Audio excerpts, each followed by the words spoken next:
The decisions of the war have already changed the face of the Middle East. Our decisions and the courage of our soldiers have redrawn the map. But I believe that working closely with President Trump, we can redraw it even further and for the better. Israeli Prime Minister Benjamin Netanyahu speaking to reporters on Sunday ahead of his trip to the United States. Today, Netanyahu is set to meet with President Trump at the White House, where they will discuss the ongoing ceasefire with Hamas, among other topics. Netanyahu's visit is the first by a foreign leader in Trump's second term. And joining us now is Israel's Deputy Foreign Minister, Sharon Haskell. Minister Haskell, thanks for being with us this morning. We appreciate it. Hello, good morning. During phase one, good morning, of this ceasefire, 18 Israeli hostages have been released. 583 Palestinian prisoners have been released, some of them serving life sentences for very serious offenses. From your vantage point, how has phase one gone? And are you confident in these new negotiations that are set to begin, supposed to start today, actually, that phase two will, in fact, go into place? So, we are committed, and our goal is to bring back all of our hostages, all of our family members back home safe and secure. The first stage has been very difficult for us because Hamas has broken a lot of the settings or the rules that we've set. They've been delayed. They didn't release certain hostages that were meant to be released. It's been very, very difficult to deal with them. But this is a terrorist organization, so it's very difficult to trust them as well. We are waiting for Saturday for more hostages to be released as well. And we're looking forward for the next stage to see whether it is a possibility. I think that yesterday Netanyahu described the meeting with Witkoff, which is meant to set the outline or the framework for the next stage from the Israeli side. And he described it as a good meeting. And Witkoff will go to Qatar, I think, today or tomorrow to continue the discussion about it. And we are hopeful. We want to bring back all of our family members, and we need to make sure that Israel's security can be guarded. This is our main goal. We cannot go back to the 6th of October where our communities and our people, our children are vulnerable, and something like that can actually happen again. Steve Witkoff, of course, President Trump's emissary to the region, trying to work on this agreement.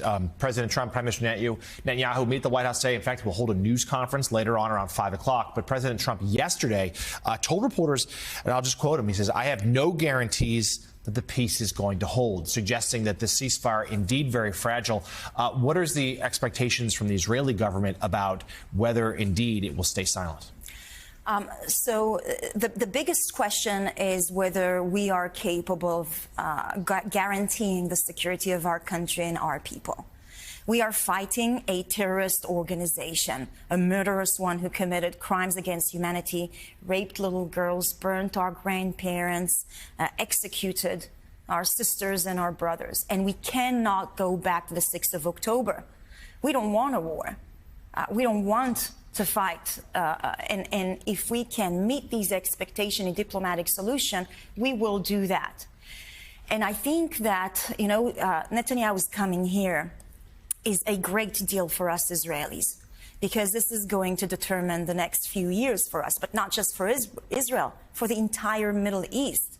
These have been extremely difficult years for us. Instability, war, death. Our region is in a serious crisis, and these meetings are going to determine whether we can bring back stability and peace for the region. So we're very hopeful, and we have high expectations, and we'll see how it goes in the next couple of days. So Eugene Robinson is in Washington and has the next question. Minister, Prime Minister Netanyahu has talked about redrawing the map. Further redrawing the map of the Middle East. So, what does that redrawn map look like? Does it have Israeli military or security forces permanently in Lebanon, permanently in Syria? What does the map look like? So, what we want, and the map that we want to see in the Middle East, is a map of stability and a map of bridges with more countries that we can share borders as friends and not as enemies. We want stability, because stability brings peace, stability brings prosperity, stability brings economic opportunities. And, you know, with the Abraham Accords, not many people thought that that is actually possible, real peace in the Middle East. But Trump actually thought outside of the box and brought a deal that changed completely the Middle East. Can we expand that map of the Abraham Accord? I'm really hopeful for that. And I really hope that in the next few years, we'll be able to see that map expanding. Israeli Deputy Foreign Minister Sharon Haskell, thank you so much for coming on the show this morning. We really appreciate it. Thank you. All right. The Washington Post's Eugene Robinson, we thank you as well for coming on this morning.